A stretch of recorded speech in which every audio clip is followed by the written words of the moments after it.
Miami faces old nemesis Jimbo Fisher in one of the most anticipated non-conference games of 2022. Welcome to the Voice of College Football. We break down the game you all love each and every day with you.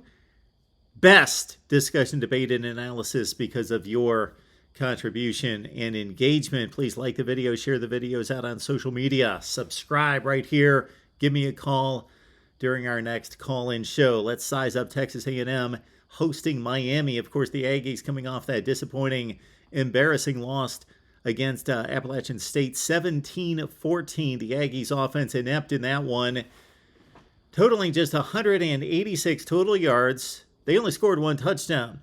The team scored two, but they had a Devin Ashane kickoff return for a touchdown. So the Aggies scored one offensive touchdown with 11 minutes left in the first quarter. Never saw the end zone, never kicked a field goal after that. That was pretty poor. 9 first downs, only 18 minutes time of possession for the Aggies. And get this, I don't know that I've seen this in a long, long time, and I look at box scores all over the place every Saturday. 38 total offensive plays for Texas A&M. They threw it 20 times, and they ran it 18. Haynes King, 97 yards passing, 13 of 20. Fumbled a ball on a mesh point miscommunication with Aeneas Smith, and then also had a strip sack fumble in which the offensive line picked up the ball. So Haynes King needs to be a little bit more aware. The offense not in sync.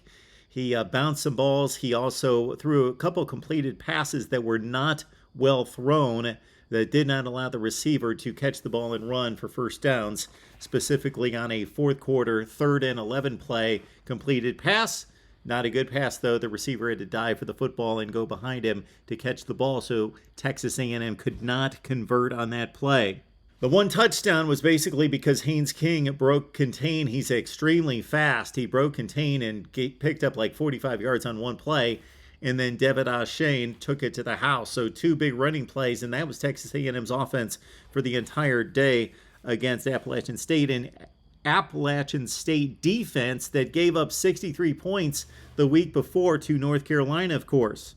The longest pass play on the day, Evan Stewart, the prized freshman wide receiver, where Texas A&M has struggled as a wide receiver unit despite all the great recruiting. Evan Stewart's could be the star, 19-yard reception, but that was the longest play for Texas A&M through the air. Akeem Mesidor really broke out, had a great first game for Miami with a sack and a number of pressures in the backfield, 4 tackles against Bethune-Cookman.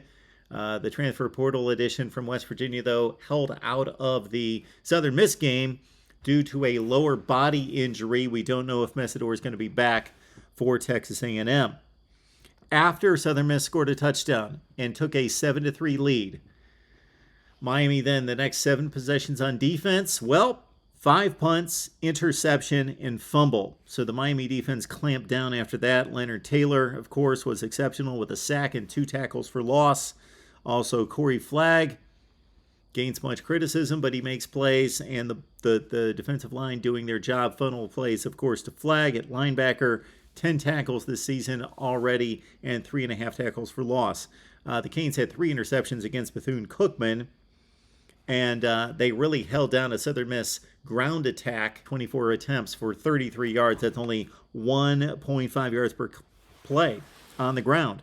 On the Miami offensive side, TVD, slow start against Southern Miss. Took Miami almost an entire half to get it cranked up. But then he did 21 of 30 with a touchdown and a beautifully executed flea flicker play to Keyshawn Smith. Henry Parrish from Ole Miss has been an integral part of the offense. 108 and 109 rushing yards his first 2 games. 4 touchdowns. Henry Parrish has seen the Texas A&M defense just last season for Ole Miss. 9 carries, 58 yards in an Ole Miss victory. 8 different receivers caught passes from TVD. The offensive line was the issue this past week against Southern Miss. 4 sacks against Tyler Van Dyke and a number of pressures. They're going to have to clean that up against a very talented, of course, talented. When we talk Texas A&M, we're always talking talent and potential, great recruiting classes and recruiting rankings. Well, they have been an exceptional defense during Jimbo Fisher's tenure, especially in the front 7.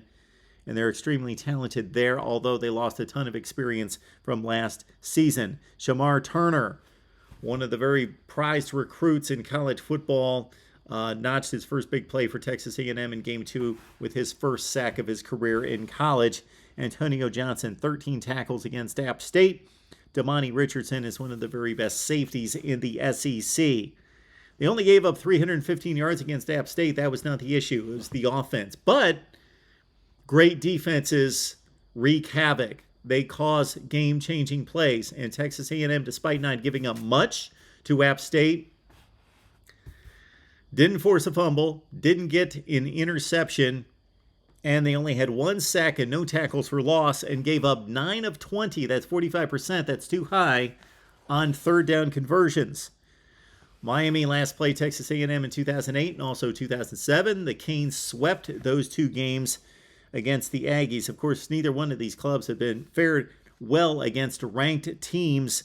The Canes 3-7 since 2018, and Texas A&M at 7-10 under Jimbo Fisher. Why Texas A&M is still ranked is beyond me. They beat Sam Houston, lost to App State. They're still ranked at 24, but not in the rankings that actually make sense. Jimbo Fisher 7-1.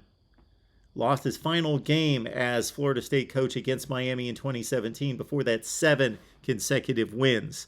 Miami, Texas A&M.